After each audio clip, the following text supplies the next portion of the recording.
Back to ಮುದ್ದು queen channel. ಯಾರೆಲ್ಲ ಮುದ್ದು ಕ್ವೀನ್ ಚಾನಲ್ ನೋಡ್ತಿದ್ರು ದಯವಿಟ್ಟು ಲೈಕ್ ಮಾಡಿ, ಶೇರ್ ಮಾಡಿ, ಹಾಗೆ ಸಬ್ಸ್ಕ್ರೈಬ್ ಮಾಡೋದಂತೂ ಮರಿಬೇಡಿ. ಏನಪ್ಪ ಇವತ್ತಿನ ವ್ಲಾಗ್ ಅಂತ ಹೇಳಿದ್ರೆ, ಸೊ ರೋಡಲ್ಲಿ ಸ್ವಲ್ಪ ಆಕ್ಸಿಡೆಂಟ್ ಅಂದರೆ ಗಾಡಿಗೆ ಬಂದು ಗುದ್ರು.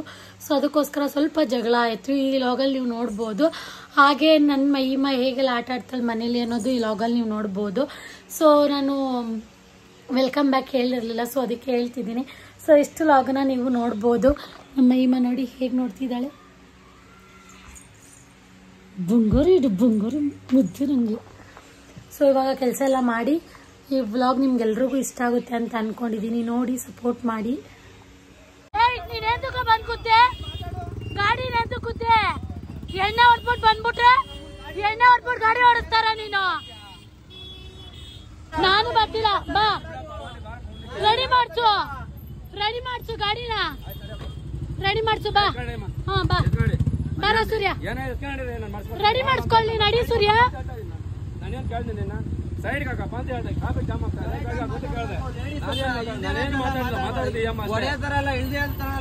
ಏನಾಯ್ತು, ನಾವು ಮೈನ್ ರೋಡಲ್ಲಿ ಹೋಗ್ತಾ ಇದ್ವಿ, ಅವನಾಗ ಅವರೇ ಬಂದು ಗುದ್ದಿದ್ದಾರೆ. ಇವರು ಈ ಗಾಡಿಗಳು ಓಡ್ಸೋದೇ ತುಂಬಾ ಕಷ್ಟ. ಲೇಡೀಸ್ ಓಡ್ಸಂಗಿದ್ರೆ ಹುಷಾರಾಗಿ ಓಡಿಸಿ. ಫೈನಲಿ ಇವನು ಅಡ್ಗಾಡಿ ಇಸ್ಕೊಂಡ. ಅವನ್ಗೇನು ಮಾತಾಡ್ಬಾರ್ದಂತೆ, ಹೋಗ್ಬಿಡ್ಬೇಕಂತೆ. ಎಲ್ರು ದುಡಿಯಕ್ಕೆ ಬರೋದು, ನಾವು ದುಡಿಯಕ್ಕೆ ಹೋಗೋದು. ಇವ್ರು ಗುದ್ಬಿಟ್ಟು ಹೊಂಟೋಗ್ಬಿಟ್ರೆ ನಾವೇನು ಕೇಳಂಗಿಲ್ವಂತೆ ಅವ್ರನ್ನ. ಆದ್ರೆ ನಾವು ಗುದ್ಬಿಟ್ಟು ಹೋಗ್ಬಿಟ್ಟಿದ್ರೆ ರೋಡೆಲ್ಲ ಬಡ್ಕೊಬಿಡೋರು. ಅದನ್ನ ಇಲ್ದಾರಂತ ಬೇರೆ ಹೇಳ್ತಾನೆ. ವಯಸ್ಸು ಸರಿಯಾಗಿ ಮಾಡಿ ಕಳ್ಸಿದೀವಿ. ಇಸ್ಕೊಂಡ ನೋಡಿ, ಹೊಸ ಮಡ್ಗಾಡಿ ಇಸ್ಕೊಂಡು ಇವ್ರು ಗುದ್ಬಿಟ್ಟು ಹೋಗ್ಬಿಟ್ರೆ ಗುದ್ದಿಸ್ಕೊಂಡು ಹೋಗ್ಬಿಡ್ತಾರೆ. ನಾವುಗಳೇನಾದ್ರು ಗುದ್ಬಿಟ್ರೆ ಬಾಯೇ ಕೊಡಕ್ಕಾಗಲ್ಲ ರೋಡಲ್ಲಿ. ಹಂಗ್ ಮಾತಾಡ್ತಾರೆ. ನಾವು ದುಡಿಯೋದಮ್ಮ ಹಂಗಮ್ಮ ಹಿಂಗಮ್ಮ ಅಂತೋನೆ.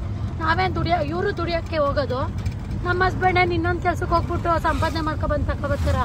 ದುಡಿಯೋಕ್ಕೆ ಹಗಲು ರಾತ್ರಿ ದುಡಿದ್ರೇನೆ ಜೀವನ ನಡೆಯೋದು ಅಂತಾನೆ ಕೆಲ್ಸಕ್ಕೆ ಹೋಗೋದು. ಇಲ್ದಾರದ್ನ ನಾವು ಮಾತಾಡ್ಬಿಟ್ಟು ಹೋಯ್ತಾನೆ. ಸರಿಯಾಗಿ ಅಂತ ಕಳ್ಸಿದೀನಿ. ಇವಾಗ ಯಾವತ್ತೂ ಅಷ್ಟೇ ಗಾಡಿ ಓಡಿಸ್ಬೇಕಾರೆ ನೋಡ್ಕೊಂಡು ನಿಧಾನಕ್ಕೆ ಗಾಡಿ ಓಡಿಸಿ. ಈ ಯಪ್ಪ ದೇವ್ರೆ, ವಿಡಿಯೋನೇ ಮಾಡಿದೀನಿ ನಾನು. ಬ್ಲಾಗ್ ಮಾಡ್ಕೊಂಡೇ ಬರ್ತಾ ಇದ್ದೀನಿ. ಫುಲ್ಲು ಉಷ್ಟಾಗೈತೆ. ಯಾರು ಮಾಡಿಸ್ತಾರೆ? ಇವಾಗಿರೋ ರೇಟ್ಗಳಿಗೆ ಜೀವನ ಮಾಡೋದೇ ಕಷ್ಟ ಆಗ್ಬಿಟ್ಟೈತೆ. ಇವ್ರುಗಳು ಗುದ್ಬಿಟ್ಟು ಹೋಯ್ತವನು ಅವ್ನು ಪಾಡ್ಗೋನು. ಯಾವತ್ತೂ ಅಷ್ಟೇ ನಿಮ್ಮ ತಪ್ಪಿದ್ರೆ ತಲೆನೇ ಬಾಗ್ಸ್ಬೇಡಿ. ನಮ್ಮ ತಪ್ಪಿದ್ಯಾ ಅವಾಗ ಬೇಕಾದ್ರೆ ಬೇರೆಯವ್ರ ಹತ್ರ ತಲೆ ಬಾಗ್ಸೋಣ. ನಮ್ಮ ತಪ್ಪಿಲ್ದೆ ನಾನು ತಲೆ ಬಾಗ್ಸೋದೇ ಇಲ್ಲ. ನನ್ಗೆ ತುಂಬ ಕೋಪನೇ ಬಂದ್ಬಿಡುತ್ತೆ. ಈ ಕಾಲದಲ್ಲಂತೂ ಜೀವನ ಮಾಡೋದು ತುಂಬಾನೇ ಕಷ್ಟ. ಯಪ್ಪ ಎಷ್ಟು ರೇಟ್ ಆಗಿದೆ ಅಂದರೆ ಇವಾಗ ಎಲ್ಲದಕ್ಕೂ ರೇಟ್ ಆಗ್ಬಿಟ್ಟಿದೆ. ದೇವ್ರೆ, ಅದು ಒಂದು ಮಗು ಇಟ್ಕೊಂಡು ಜೀವನ ಮಾಡೋದು ಗ್ರೇಟ್. ನೋಡಿ ಮೈಮ ಹೇಗೆ ಆಟ ಆಡ್ತಾ ಇದ್ದಾಳೆ. ನೆನ್ನೆ ಅದೆಲ್ಲ ಜಗಳ ಮುಗಿಸ್ಕೊಂಡು ನೆನ್ನೆ ವ್ಲಾಗ್ ಕಂಟಿನ್ಯೂ ಮಾಡೋಕ್ಕಾಗಿಲ್ಲ. ಮಾರ್ನಿಂಗ್ ಎದ್ದು ವ್ಲಾಗ್ ಕಂಟಿನ್ಯೂ ಮಾಡ್ತಿದ್ದೀನಿ. ಸೊ ಇವತ್ತು ಸಂಡೇ ಆಗಿರೋದ್ರಿಂದ ಪೂಜೆ ಎಲ್ಲ ಮಾಡಬೇಕು. ಯಾಕಂದರೆ ನಾಳೆ ನಾನು ತಿರ್ಗಾ ಮೈಸೂರಿಗೆ ಹೋಗಬೇಕು. ಸ್ವಲ್ಪ ಕೆಲಸ ಇದೆ. ಸೊ ಇಲ್ಲಡಿ ಮೈಮ ಹಿಂಗೆ ಆಟ ಆಡ್ತಾ ಇದ್ದಾಳೆ. ಪಾಡ್ಗಳು ಇದ್ರಲ್ಲಿ ಹಾಕ್ಬಿಟ್ಟು ಕೆಲಸ ಮಾಡ್ಕೋಬೇಕು ನಾನು. ಇನ್ನು ನಾಷ್ಟನೂ ಕೂಡ ಮಾಡಿಲ್ಲ. ಅವನ್ನ ಇಟ್ಕೊಂಡು ನೋಡಿ ಅನ್ನ ಇಟ್ಬಿಟ್ಟಿದ್ದೀನಿ. ಗೊತ್ತೇ ಇಲ್ಲ ಅನ್ನ ಇಕ್ಕಿರೋದು, ಮರ್ತೋಗ್ಬಿಟ್ಟಿದ್ದೀನಿ. ಮೈ ಮುಂದೆ ಟೆನ್ಷನು ನನಗೆ. ಅನ್ನ ಬೆಂದಿದೆ, ಬಸಿಬೇಕು. ಮೈಮಾ ಏನು ಮಾಡ್ತಿದ್ಯಾ ಸ್ವಾಮಿ ನೀನು? ಬಲೆ ಫ್ಯಾನು ಬಾರೆ ಬಾಲೆ ಅಮ್ಮ ನೀನು. ಮೈಮೂನ್ ಜೊತೆ ಡೈಲಿ ಲಾಗ್ ಮಾಡಿ ಅಂತ ಕೇಳ್ತಿದ್ದೀರಾ. ಮಾಡ್ತೀನಿ. ಯಾಕಂದರೆ ಅವಳಿಗೆ ತುಂಬ ಹುಷಾರಿಲ್ಲ. ಅವಳನ್ನ ತೋರಿಸ್ಬಾರ್ದು ಅಂತಲೇ ಅನ್ಕೊಬಿಟ್ಟಿದ್ದೀನಿ. ಫುಲ್ಲು ಅವಳಿಗೆ ಜ್ವರ, ಕೆಮ್ಮಲು, ನೆಗಡಿ ಆಗಿಬಿಟ್ಟಿದೆ. ಸೊ ಅವಳಿಗೆ ದೃಷ್ಟಿನೇ ಜಾಸ್ತಿ, ಅದಕ್ಕೆ ತೋರಿಸಲ್ಲ. ಇರಮ್ಮ ಅನ್ನ ಬಸ್ಬಿಟ್ಟು ಬರ್ತೀನಿ.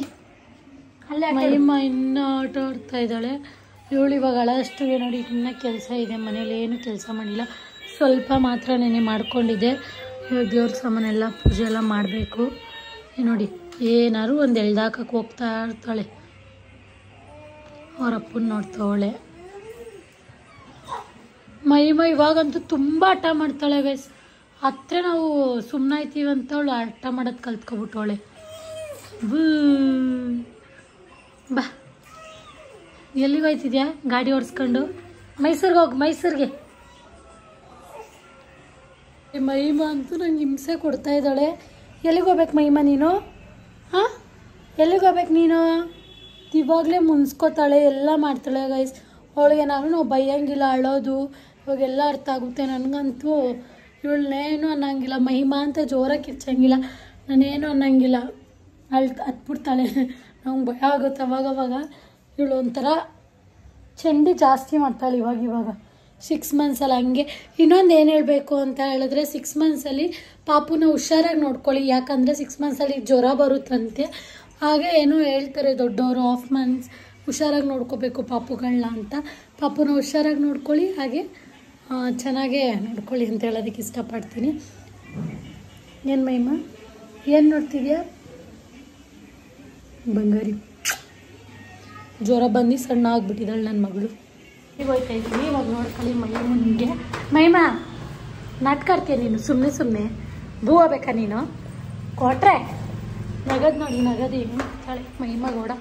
ಮಹಿಮಾ ಕೊಟ್ರೆ ನಿಂಗೆ ನಿಮ್ಮ ಅಪ್ಪ ಇದ್ರೆ ನಿಮ್ಗೆ ಒಂಥರ ಅಪ್ಪನ ಮಗಳು ಗೈಸ್ ಅವಳು.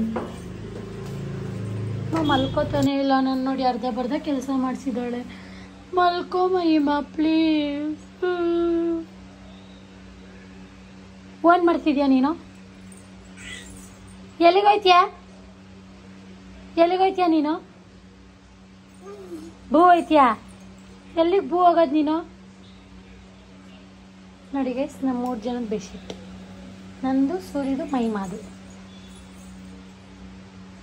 ಪಾಚ ಮಹಿಮಾ ಹೆಂಗೆ ಪಾಚಳ ತೋಸು, ಪಾಚಳ ತೋಸು, ಪಾಚಳೆ ಬಂಗಾರಿ. ನೋಡಿ ಗೈಸ್, ಅರ್ಧ ಬರ್ಧ ಕೆಲಸ, ಬಟ್ಟೆಯಲ್ಲಿ ಅರ್ಧ ಬರ್ಧ ಕೆಲಸ ಮಾಡಿಸಿದಾಳೆ ಮಹಿಮಾ. ಇವಾಗೆಲ್ಲ ಕ್ಲೀನ್ ಮಾಡಿ ಪೂಜೆ ಮಾಡಬೇಕು. ನಾನೆಲ್ಲ ಇತ್ತು. ಇವತ್ತು ಭಾನುವಾರ ಆಗಿರೋದ್ರಿಂದ ನಾನು ಯಾಕಪ್ಪ ಇವತ್ತು ಪೂಜೆ ಮಾಡಿದೆ ಅಂದರೆ, ನಾನು 1 ವೀಕ್ ಮೈಸೂರಿಗೆ ಹೋಗಿದ್ದೆ, ಪೂಜೆ ಮಾಡಿರಲಿಲ್ಲ. ಸೊ ಅದಕ್ಕೋಸ್ಕರ ಇವತ್ತು ನಾನು ಪೂಜೆ ಮಾಡಿದೆ. ನನಗೆ ನೆಮ್ಮದಿ ಅನಿಸೋದೆ ಪೂಜೆ ಮಾಡಿದ್ಮೇಲೆ. ನೋಡಿ, ನನಗೆ ಪೂಜೆ ಅಂದರೆ ತುಂಬ ಇಷ್ಟ, ರಾಘವೇಂದ್ರನ ಪೂಜೆ ಮಾಡಿ. ಸೊ ಇವಾಗ ನನ್ನ ಮಗಳು ಮತ್ತಿಗೆ ನಮ್ಮ ಹಸ್ಬೆಂಡ್ ಏನು ಮಾಡ್ತಿದ್ದಾರೆ ನೋಡೋಣ. ನೋಡಿ, ಇಬ್ಬರು ಮಲ್ಕೊಬಿಟ್ಟಿದ್ದಾರೆ. ಪಾಪಚ್ಚಿಗೆ ಫುಲ್ಲು ಕೆಮ್ಮಲು ಇದೆ. ಈ ವ್ಲಾಗ್ ನಿಮ್ಗೆಲ್ರಿಗೂ ಇಷ್ಟ ಆಗಿದೆ ಅಂತ ಅನ್ಕೋತೀನಿ. ಸೊ ಈ ವ್ಲಾಗಲ್ಲಿ ನೀವೇನು ಅನ್ಕೋಬೋದು, ಮುದ್ದು ಕುಯ್ನಕಾಯಿ ಏನು ಈ ಥರ ಎಲ್ಲ ಜಗಳಾಡಿದ್ದಾರೆ ಹಾಗೆ ಹೇಗೆ ಅಂತ ಅನ್ಕೋಬೋದು. ಸೊ ನಮ್ಮ ತಪ್ಪಿದ್ರೆ ನಾನು ತಲೆ ಬಾಗಿಸ್ತೀನಿ, ನನ್ನ ತಪ್ಪೇ ಇಲ್ಲ ಅಂದರೆ ನಾನು ಸುಮ್ಮನೆ ಇರಲ್ಲ. ಅದು ಯಾರಾಗಿರಲಿ ಏನೇ ಆಗಿರಲಿ ನಾನಂತೂ ಸುಮ್ಮನಿರಲ್ಲ. ಸೊ ನೀವೇನಾರು ಅಂದ್ಕೊಳ್ರಿ, ನನಗೆ ಗೊತ್ತಿಲ್ಲ, ಏನಾರು ಅಂದ್ಕೊಳ್ಳಿ, ನಾನು ತಲೆ ಕೆಡಿಸ್ಕೊಳ್ಳಲ್ಲ. ಯಾಕಂದರೆ ನನ್ನ ಲೈಫ್ ನನ್ನ ಹೆಂಗಿರ್ಬೇಕು ನಾನು ಹಂಗೆ ಇದ್ದೀನಿ. ಸೊ ಇನ್ನೊಂದು ಏನು ಹೇಳಬೇಕು ಅಂತ ಹೇಳಿದ್ರೆ, ದಯವಿಟ್ಟು ಯಾರೆಲ್ಲ ಗಾಡಿ ಓಡಿಸ್ತೀರೋ ಅವರು ಆ ಕಡೆ ಈ ಕಡೆ ನೋಡಿ ಗಾಡಿ ಓಡಿಸಿ. ಯಾಕಂದರೆ ನನ್ನ ಮಗು ಇತ್ತು, ಅವನೇನಾದ್ರು ಇನ್ನೂ ಜೋರಾಗಿ ಗಾಡಿ ಬಂದು ಗುದ್ದಿದ್ರೆ ಏನಾಗೋದು ಅದೆಲ್ಲ ದೇವ್ರ ದಯೆ. ಸೊ ಅದಕ್ಕೋಸ್ಕರ ಯಾರೆಲ್ಲ ಗಾಡಿ ಓಡಿಸ್ತಿರೋ ಅವರೆಲ್ಲ ಸೇಫಾಗಿ ಗಾಡಿ ಓಡಿಸಿ. ಹಿಂದೆ ಏನಾದ್ರು ರ್ಯಾಶಾಗಿ ಬರ್ತಿದ್ದಾರಾ, ನೀವೇ ಒಂದು ಸ್ವಲ್ಪ ಹೊತ್ತು ನಿಂತ್ಬಿಟ್ಟು ಹೋಗಿ ಅಂತ ಹೇಳೋದಕ್ಕೆ ಇಷ್ಟಪಡ್ತೀನಿ. ಯಾಕಂದರೆ ಲೈಫ್ ಇರೋದೇ ಒಂದು ಸರಿ, ಲೈಫ್ ಎಂಜಾಯ್ ಮಾಡಿ ಅಷ್ಟೇ. ಇವತ್ತಿದ್ದವ್ರು ನಾಳೆ ಇರಲ್ಲ, ಅದಕ್ಕೆ ಲೈಫಲ್ಲಿ ಆರಾಮಾಗಿರಬೇಕು, ಟೆನ್ಷನ್ ತೊಗೋಬಾರ್ದು, ನೆಮ್ಮದಿಯಾಗಿರಬೇಕು. ಈ ವ್ಲಾಗ್ ಎಲ್ಲರಿಗೂ ಇಷ್ಟ ಆಗಿದೆ ಅಂತ ನಾನು ಅನ್ಕೋತೀನಿ. ನೆಕ್ಸ್ಟ್ ವ್ಲಾಗ್ ಏನು ಬೇಕು ಅಂತ ಕಮೆಂಟ್ ಮಾಡಿ. ಎಷ್ಟೊಂದು ಜನ ಅಕ್ಕ ಪಾಪುದು ಡ್ರೆಸ್ ತೋರಿಸಿ, ಡ್ರೆಸ್ ಕಲೆಕ್ಷನ್ಸ್ ಮಾಡಿ ಹಾಗೆ ಹೇಗೆ ಅಂತ ಕೇಳ್ತಿದ್ದೀರಾ. ಸೊ ಖಂಡಿತ ಮಾಡ್ತೀನಿ. ಈ ಬ್ಲಾಗ್ ಎಲ್ಲರಿಗೂ ಇಷ್ಟ ಆಗಿದೆ ಅನ್ಕೋತೀನಿ. Thank you for watching. Love you all. Bye.